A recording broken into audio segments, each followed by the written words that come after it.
Everyone welcome back to my channel.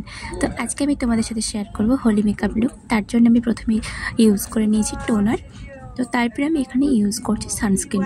जेहेतु तोमरा दिनेर बेलाते बेरोबे सानस्क्रीन यूज कराटा अवश्यई किन्तु प्रयोजनीय। शुधु दिनेर बेला नय, रातेर बेला मेकअप कराओ करलेও কিন্তু সানস্ক্রিন ভীষণভাবে প্রয়োজনীয়, কিন্তু আমি ইউজ করি না, সেটা আমার পার্সোনাল ম্যাটার। তোমরা কিন্তু সানস্ক্রিনটা অবশ্যই ইউজ করবে, কিন্তু দিনের বেলাটা আমি অবশ্যই ইউজ করি, কিন্তু রাতের বেলাটা আমি ইউজ করি না। তো তারপরে আমি এখানে হচ্ছে ফাউন্ডেশনটা ময়শ্চারাইজারের সাথে মিক্সড করে নিয়েছি। এর আগেও আমি তোমাদেরকে অনেকগুলো ভিডিওতে দেখিয়েছি যে আমি ময়শ্চারাইজারের সাথে ফাউন্ডেশনটা মিক্সড করে কিন্তু আমি হচ্ছে মেকআপটা অ্যাপ্লাই করি। তো সেটাই আমি হচ্ছে অ্যাপ্লাই করে, তো এরকমভাবে অ্যাপ্লাই করলে মানে বেশ ভালো লাগে অনেক সময়। তো তোমরা একবার ট্রাই করে দেখতে পারো। আর এই ভিডিওটা আমার হচ্ছে হোলির অনেক আগে বানানো, কিন্তু আমি আপলোড করতে সময় পাইনি, এডিটিং করতে ভয়েস দিতে সময় পাইনি। এখন আমি ফিরছি ব্যাঙ্গালোর, তো আমি ফিরতে ট্রেনের মধ্যে এই ভয়েসটা কিন্তু দিচ্ছি। তো যাই হোক, তোমরা শেষ পর্যন্ত দেখতে থাকো ভিডিওটা, অবশ্যই তোমাদের ভালো লাগবে। তো তারপরে আমি এখানে আমার আইব্রোটা ফিল করে নিয়েছি। দেন আমি করব আই মেকআপটা। তো আই মেকআপটা করার জন্য আমি একটা অরেঞ্জ কালারের আই শেড নিয়ে তো আমি এটা ফিল করছি। তো আমি দুই দিকের কর্নারে আমি ফিল করছি, মানে মাঝেরটা আমি ছেড়ে দিয়ে দুই দিকের কর্নারটা আমি এখানে ফিল করছি। তো তোমরা দেখতেই পাচ্ছ আমি কীভাবে করছি। আর ব্লেন্ড কিন্তু খুব ভালোভাবে করবে, যতক্ষণ ভালো করে ব্লেন্ড করবে ভালো করে কিন্তু মেকআপটা দেখতে লাগবে না আর ভালোও লাগবে না করলে। তো ভালো করে ব্লেন্ড করে নেওয়ার পর তো মাঝের যে ফাঁকটা আমি ছাড় দিয়েছিলাম ওখানে আমি একটা শিমারি কালার অ্যাড করবো, যেটা হচ্ছে গোল্ডেন টাইপ শিমারি কালার। তো আমি পরবো একটা অরেঞ্জ কালারের শাড়ি, তো সেই বেশেই আমি একটা অরেঞ্জ কালারের আই মেকআপটি ক্রিয়েট করছি। তো আমি ভীষণ লাইট মেকআপটা করছি, কারণ দিনের বেলাতে বেরোবো। আমার সবসময় একটু লাইট মেকআপই ভালো লাগে, বিশেষ মানে লাউডটা ভীষণ ভালো লাগে না আমার, বিশেষ করে দিনের বেলাতে। তো তারপরে আমি এখানে আইলাইনারটা লাগিয়ে নিচ্ছি। তোমরা তোমাদের পছন্দ মতো আইলাইনার লাগাবে।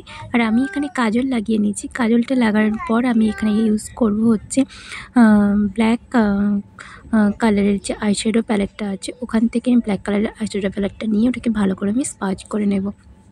কারণ আমি এমনি কাজল আমি কখনোই ইউজ করি না। আর যদি আমি কোনো মেকআপের সাথে কোনো কাজল ইউজ করে থাকি তখন আমি এখানে হচ্ছে এইভাবেই ইউজ করি, কারণ কাজলগুলো স্মাচ হয়ে গিয়ে দেখতে ভীষণই বাজে লাগে। তো দেখতেই পাচ্ছ কেমন করে নিয়েছি। দেন আমি লাগাবো যে অরেঞ্জ কালারের শেডটা আমি আইশ্যাডো হিসেবে ইউজ করেছি, ওটা আমি নিচেও ইউজ করে নেব।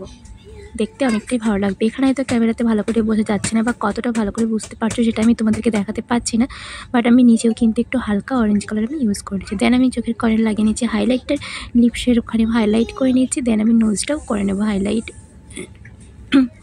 আর সবটাই কিন্তু আমি ভীষণ অল্পভাবে ইউজ করছি। তোমরা কিন্তু অল্পই ইউজ করবে, নাহলে দিনের বেলাতে দেখতে ভীষণ ভালো লাগবে, তার উপর আবার হচ্ছে গরমে। তো যাই হোক, আমার হাইলাইটার ডান। দেন হচ্ছে ব্লাশার। আর আমি প্রতিদিন ভিডিওগুলো আপলোড করতে পারিনি ভীষণ ব্যস্ততার জন্য, তবে এর পরে নেক্সট আমি রোজই আমার যেরকম তোমরা সন্ধ্যে 6টার সময় ভিডিওগুলো আমি আপলোড করে থাকি সেরকম আপলোড করবো অবশ্যই। আর ট্রেনে আছি সেই জন্য হয়তো অনেক ব্যাকগ্রাউন্ডে অনেক কিছু আওয়াজ আসতে পারে, প্লিজ তোমরা আওয়াজগুলোকে ইগনোর করো আর আমার ভয়েসে কনসেন্ট্রেট করো।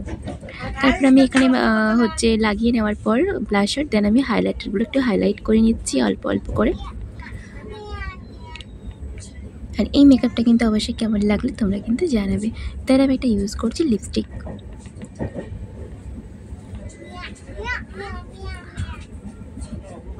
তো এই যে লিপস্টিকটা আমার হয়ে গেছে অলমোস্ট, আমার মেকআপ ডান হয়ে গেছে। দেন আমি লাগাবো একটা টিপ আর এই মাস্কারাটা আমি বারে শুধু ভুলে যাই, কিন্তু এইবার আমি মনে করে অবশ্যই কিন্তু লাগিয়েছি। জানি না কেন মাস্কারাটা আমি বারে শুধুই ভুলে যাই। তো যাই হোক, তো চলো দেখতে থাকো আমার ফাইনাল লুকের জন্য। আর তোমাদের কার কিন্তু এই মেকআপটা ভালো লাগলে অবশ্যই কিন্তু জানাবে। এই যে কপালে একটা টিপ, আমার কিন্তু ভীষণ ভালো লেগেছে, তোমাদের কেমন লাগলে অবশ্যই কিন্তু জানাবে। আর এরপরে কিন্তু আমি মানে অনেক ভালো ভিডিও আসতে চলেছে, তো এরপরে অবশ্যই রোজ ভিডিওগুলো তোমরা পাবে, কারণ অনেক দিন আমার 1-2 দিন ছাড়া আমি ভিডিওগুলো আপলোড করেছি। তো যাই হোক, তারপরে আমি একে পরে নিচ্ছি আমার জুয়েলারিগুলো। আর তোমরা যদি জানতে চাও যে জুয়েলারিগুলো কোথা থেকে নিয়েছি অবশ্যই কিন্তু তোমরা মানে বলবে। আর এই শাড়িটাও কোথা থেকে নিয়েছি তোমরা যদি জানতে চাও অবশ্যই কিন্তু কমেন্ট করে জানাবে, আমি তোমাদেরকে বলবো। তবে এগুলো কিন্তু আমি কোনো অনলাইন থেকে নিইনি। আমার একজন মানে পার্সোনালি কেউ মানে আমি কিনে একজনের কাছ থেকে যারা সেল করে এগুলো বানিয়ে, তো আমি তাদের কাছ থেকে অর্ডার দিয়ে এগুলো বানিয়েছিলাম। তো সেখান থেকেই আমার এগুলো নেওয়া। তো তোমরা যদি জানতে চাও যে আমি কোথা থেকে নিয়েছি, কমেন্ট করো, আমি কন্ট্যাক্টটা তোমাদের সাথে করিয়ে দেবো। তো যাই হোক, তারপরে আমি লাগিয়ে নিচ্ছি একটা ফ্লাওয়ার। তো এই যে আমার ফাইনাল লুক। তো কেমন লাগলো অবশ্যই জানিও।